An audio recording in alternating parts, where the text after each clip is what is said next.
Dear students, आज की class में हम लोग डिस्कस करने जा रहे हैं हमारा नेक्स्ट टॉपिक है ज्योमेट्रिक प्रोग्रेशन। ज्योमेट्रिक प्रोग्रेशन जिसे हम शॉर्ट में जीपी कहते हैं।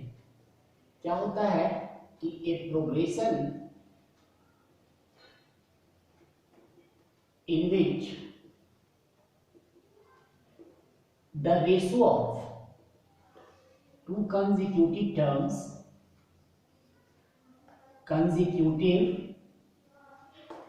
terms are same throughout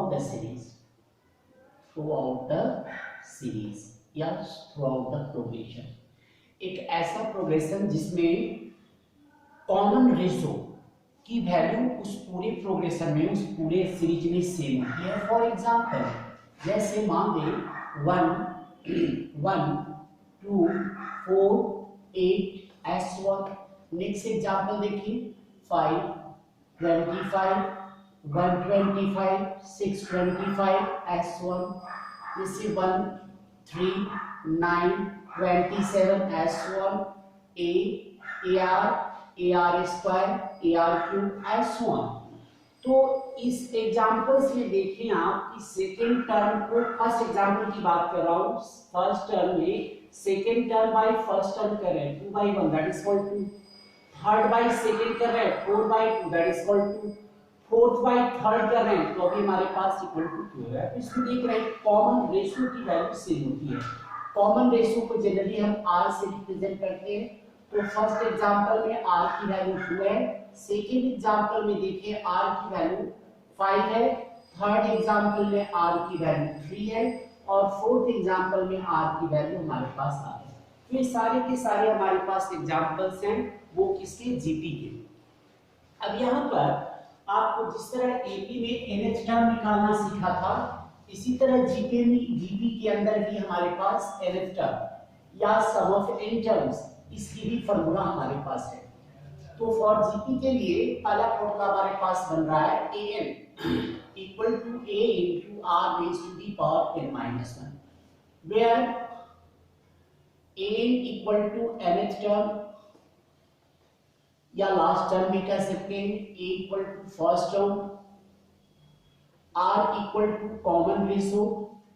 common ratio कैसे निकालते हैं, तो ये second term by first term या third term by second term, कोई भी टर्म और उसके प्रीसीडिंग टर्म्स के रेशियो हमारे पास is called the common ratio. और यहाँ n equal to number of terms को रिप्रेजेंट करता है। तो यहाँ पर ये 4 वेरिएबल है, इसमें से कोई भी 3 वेरिएबल दिया जाए तो 4 की वैल्यू आप अलजेब्रिक वे में फाइंड आउट कर सकते हैं। सेकंड फॉर्मूला हमारे पास आता है सम के लिए, Sn equal to a r to the power n minus 1 by r minus 1, जहाँ पर r जो है 1 से ज्यादा है, ग्रेटर देन 1 वो, तो उस केस में सम का ये फॉर्मूला यूज करेंगे आप। और यदि r 1 से कम हो तो ये वाली फॉर्मूले को आप यूज करें, ये when r लेस देन 1। तो ये सम के लिए वेयर ar और m ये तो हमारा नोन टर्म है पहले ऑलरेडी, वेयर Sn क्या रिप्रेजेंट करता है, Sn equal to sum of n terms, n terms के सम को रिप्रेजेंट करता है। इसके बाद 3 unknown terms in GP are a by r a ar। वैसे हमारे पास जनरल टर्म्स की बात करें तो जनरल टर्म्स इन जीपी हमारे पास जो होते हैं a ar square AR cube S1, ये जीपी के हमारे पास टर्म्स है, first second third fourth terms. अब इन फॉर्मूले को देखते हुए हम लोग अपनी एक्सरसाइज 9.3 शुरू करते हैं। तो आइए 9.3 में देखते हैं। हमने पहले भी an का क्या मतलब समझते थे, an कब अप्लाई करते हैं, एपी में भी बताया है कि जब कभी भी आपके पास टर्म के साथ फोर्थ फिफ्थ nth th मत लगा हो, इट मींस पहले आप tn यानी an के फॉर्मूले को अप्लाई करेंगे। अब यहाँ पर देखिए फर्स्ट क्वेश्चन में हमारे पास दिया गया है कि एक सीरीज दी गई है, एक्सरसाइज हमारी है 9.3। एक्सरसाइज 9.3 में फर्स्ट क्वेश्चन देखिए आप, हमारे पास है एक जीपी दिया गया है। जीपी हमारे पास है 5/2, 5/4, 5/8, इस तरह से हमारे पास ये जीपी दी गई है। तो आपको चेक करें, ए की वैल्यू 5/2 हो गई, फर्स्ट टर्म हो गया। आर कैसे निकालते हैं, second term by first term, तो 5/4 upon 5/2, that is 5/4 into 2/5, 5 cut गया, 2 से 4 कट गया, आर की वैल्यू 1/2 हो गई। ए पता है, आर पता है। अब इस क्वेश्चन में कार क्या कहा है, 28 टीएच लग गया, तो A20 की वैल्यू फाइंड आउट करनी है। तो an का फॉर्मूला हम जानते हैं, a into r h to the power n-1। तो A20 हमारे पास हो गए, a की जगह 5/2, r की जगह 1/2 रेज़ टू दी पावर 20-1। इसे थोड़ा और सॉल्व कर लें, 5/2 को 5 इंटू 1/2 और ये 1/2 की पावर 19 हो गए। आप जानते हैं मल्टीप्लिकेशन के बेस से मुझ तो पावर को ऐड कर लेते हैं, तो 1/2 की 1 और ये 19 ऐड होकर 1/2 की पावर 20, यानी इसे 5/2 रेज़ टू दी पावर 20, ऐसे भी आप चाहे तो इस आंसर को छोड़ सकते हैं। तो इस तरह कोई भी टर्म इसके अंदर, अब NH टर्म निकालना है तो जहां 20 की जगह n पुट कर लीजिएगा, वो आंसर बन जाएंगे हमारे पास। अब देखिए हमारे पास कुछ और क्वेश्चंस को देखते हैं। मान लीजिए थर्ड क्वेश्चन देखिए, थर्ड क्वेश्चन में 5th, 8th and 11th term of a GP are 5Q and S। अब आपके पास एक जीपी का 5th, 8th और 11th term PQ and S दिया गया है। थर्ड क्वेश्चन नंबर 3 देखिए, 5th टर्म A5, आप an का फॉर्मूला जानते हैं, जीपी में an जो होता है a into r h to the power n-1 होता है। अब यहाँ पर फिफ्थ टर्म निकालनी है, कोई किसी भी टर्म की हमारे पास कोई ना a दिया गया है ना हमारे पास r दिया गया है, तो कोई बात नहीं। Fifth term a5 equal to a into r raise to the power 5-1, और तो दैट इज कॉल्ड, ये हमारे पास ar4 हो गए, और फिफ्थ टर्म की वैल्यू हमारे पास p दी गई है, तो p इक्वल टू हो गया ar की पावर 4। इसके बाद देखिए हमारे पास 8th टर्म q है, तो 8 5 की जगह 8 रख रहा हूं, ar raise to the power 8-1। 8th term की वैल्यू q है, a into r raise to the power 7, और 11th टर्म A11, तो ये a into r raise to the power 11-1, और ये हमारे पास s के इक्वल है, तो a r raise to the power 10। अब आपको ये शो करना है कि PQS जो है वह जीपी में, तो उससे पहले आप एक चीज देखिए कि ABC, if ABC are in GP, तो जीपी में होने पर क्या होगा कि second term by first term should be equal to third term by second term, यानी क्रॉस मल्टीप्लाई कर दे तो bs square equal to ac। मतलब ये 3 टर्म्स जीपी में हमारे पास है, तो मिडिल टर्म का स्क्वायर b का स्क्वायर फर्स्ट एंड थर्ड के प्रोडक्ट के इक्वल आ रहा है, इट मींस कह सकते हैं कि जीपी में है। तो हमें यहां शो क्या करना है, pqs जीपी में है, तो इसके लिए क्या करें कि q का square equal to p into s होगा, तो देन क्या कर सकते हैं, then p q s r in GP कह सकते हैं हम लोग। अब देखिए q का स्क्वायर, q आप पहले p इंटू s से निकाल लीजिए, p into s equal to p की वैल्यू आपके पास है ar to the power 4 dot s की वैल्यू है ar to the power 10। a को a से मल्टीप्लाई किया, a स्क्वायर r की 4 r की 10, मल्टीप्लिकेशन में बेस से तो पावर ऐड जाते हैं तो 14 हो गया। इसे आप कह सकते हैं ar7 का होल स्क्वायर, क्योंकि पावर के ऊपर पावर मल्टीप्लाई जाती है, और ar7 किसके इक्वल है आपके पास, q के, ये इक्वल टू q स्क्वायर। तो देख रहे हैं ps equal to q square, it means क्या हो गया, therefore p q s r in gp हमारे पास। इस तरह से इस क्वेश्चन को हम सॉल्व कर सकते हैं। इसी तरह कुछ टर्म्स दिए गए हैं, कुछ अननोन टर्म्स हैं, इसको आप इसी तरह फाइंड आउट कर सकते हैं। जैसे फिफ्थ टाइप क्वेश्चन देखिए आप, ये थर्ड था। अब क्वेश्चन नंबर 5 को भी देखने की कोशिश करते हैं लोग। क्वेश्चन नंबर 5 भी देखिए, क्वेश्चन नंबर 5 में एक जीपी दी गई है और पूछा जा रहा है कि लास्ट टर्म कौन सा टर्म है। फिफ्थ का फर्स्ट देखिए, फिफ्थ का फर्स्ट पार्ट हमारे पास जीपी आपके पास है 2 2√2 4 and so on and last term is हमारे पास 128। तो आपसे क्वेश्चन पूछा जा रहा है कि ये 128 कौन सा टर्म है। मतलब जैसे ये 4 आपके पास फर्स्ट सेकंड थर्ड टर्म है, इसी तरह 128 कौन सा टर्म है पता नहीं। तो लास्ट टर्म nth टर्म 128 है। a इक्वल टू 2 दिया गया है, r की वैल्यू आप निकाल सकते हैं 2√2/2 कैंसिल कर दे √2 हो गई। an पता है, a पता है, r पता है, n इक्वल टू निकालनी है तो आप a के इस फार्मूले को यूज कर लें और जो a 128 a की जगह 2 r की जगह √2 की पावर n-1 इस 2 को इससे डिवाइड कर दीजिए, सिंपलीफाई कर रहे हैं 128/2 इक्वल टू √2 को 2 की पावर हाफ कर सकते हैं -1 2 से इसको कट कर दें तो आपके पास 64 equal to 2 raise to the power n-1/2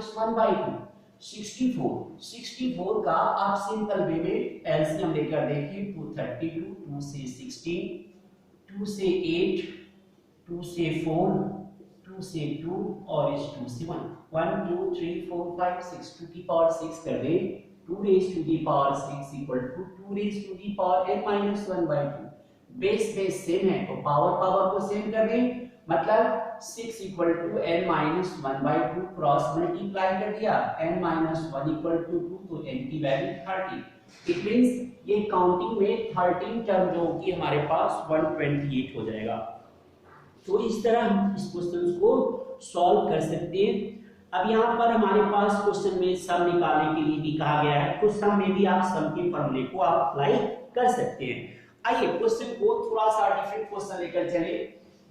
ये सारे के सारे 5 6 से लेकर 10 तक के जो क्वेश्चंस हैं ये सारे के सारे फार्मूला बेस्ड क्वेश्चन है। इस फार्मूले पर जो टर्म दिया गया है जो अननोन टर्म है उसको आप फार्मूला अप्लाई करें और फाइंड आउट करें। सिंपल क्वेश्चंस है। थोड़ा सा एक डिफरेंट क्वेश्चन देखिए, क्वेश्चन नंबर 11 देखिए। क्वेश्चन नंबर 11 क्वेश्चन नंबर 11 में समेशन साइन दिया गया है 2 + 3 टू दी पावर k। ये हमारे पास है k की वैल्यू 1 से लेकर हमारे पास 11 तक दिया गया। समेशन जो है सिंबॉलिक फॉर्म है, किसी क्वेश्चन को ब्रीफ में लिखने का हमारे पास एक सिंबॉलिक फॉर्म है। अब इसको जरा हम एक्सपेंड कर रहे हैं तो देखिए जरा k की वैल्यू 1 से लेकर 11 तक रखनी है तो 2 + 3 टू दी पावर 1 फिर plus 2 + 3 to the power 2 2 + 3 to the power 3 और कहां तक चले up to 2 + 3 to the power 12। मतलब ये जो है हमारे पास इस क्वेश्चन को जब एक्सपेंड किया तो ये फॉर्मेट मिली। अब यहाँ देखिए आपको ये टोटल नंबर ऑफ टर्म्स की 1 से लेकर 11 है तो टोटल 11 टर्म्स हो गए। अब इस 11 टर्म्स में सबसे पहले फर्स्ट टर्म को ऐड कीजिए, सिंपल सी बात है। 2 को 2 टाइम्स ऐड किया 2 * 2 4 हो गया, 2 को 3 टाइम्स ऐड किया 2 * 3 = 6 हो गया। तो इस तरह 2 को 11 टाइम्स ऐड कर दिए तो 2 * 11 हो गए। इसके बाद सेकंड टर्म्स को एक साथ इस तरह से आप दिखा दें up to 3 to the power 11। तो ये 22 प्लस यहां से देखिए ये जीपी सीरीज है जिसकी फर्स्ट टर्म 3 हमारे पास है और कॉमन रेशियो की वैल्यू यहां पर देखिए a की वैल्यू 3 है, r हमारे पास 3a² / 3 3 है। तो हम Sn का फार्मूला अप्लाई कर रहे हैं a * r raise to the power n-1/n-r-1 because r की वैल्यू 1 से ज्यादा है। तो 3 * 3 टू दी पावर 11 -1/3 -1 तो ये 22 + 3 * 3 की पावर 11 -1/2। अब चाहे तो आप एलसीएम भी ले सकते हैं तो 22 * 44 3 से इस 3 की पावर 11 को मल्टीप्लाई कीजिए 3 की पावर 12 क्योंकि मल्टीप्लिकेशन में बेस है वो तो पावर 12 कर लेते हैं -3। अब थोड़ी सिंपलीफाई कर लें तो 44 - 3 41 plus 3 raise to the power 12/2 answer. अब 3 को 12 टाइम्स मल्टीप्लाई करना कोई जरूरी नहीं है, आप आंसर को इसी फॉर्म में भी छोड़ सकते हैं। तो ये था हमारे पास 11 क्वेश्चन। अब अननोन क्वेश्चंस की ओर बढ़े थोड़ा देखिए। अब देखिए हमारे पास क्वेश्चन नंबर 12 में क्या है, इस क्वेश्चन को एक बार समझने की कोशिश करें फिर से। ये अननोन क्वेश्चन की लिस्ट में जा रहा है हमारे पास 12 क्वेश्चन। क्वेश्चन दिया गया है sum of first three terms of GP is 39/10 and the product is 1, find the common ratio and the terms. ऐसे क्वेश्चन हमारे पास 4 मार्क्स में पूछे जाते हैं। थ्री टर्म्स इन जीपी, तो ये 12 question, let three terms in GP unknown के लिए आप जानते हैं are a by r a r, three terms GP के हमारे पास है। इसमें क्या कर रहा है, सम दी गई है, तो a by r plus a r equal to 39/10, ये हमारी फर्स्ट इक्वेशन होगी। और क्या कर रहा है, एंड द प्रोडक्ट इज 1, और जो थ्री टर्म्स है इसकी प्रोडक्ट दी गई है, तो a by r dot a r equal to 1। Terms को इस तरह लेने से बेनिफिट क्या मिली, देखिए आर से आर कट गए, ए क्यूब इक्वल टू 1, तो यहाँ से ए की वैल्यू हमारे पास 1 आ गई। अब ए की इस वैल्यू को आप सब्स्टिट्यूट कर दें फर्स्ट इक्वेशन में, तो 1/r plus 1 plus r equal to 39/10।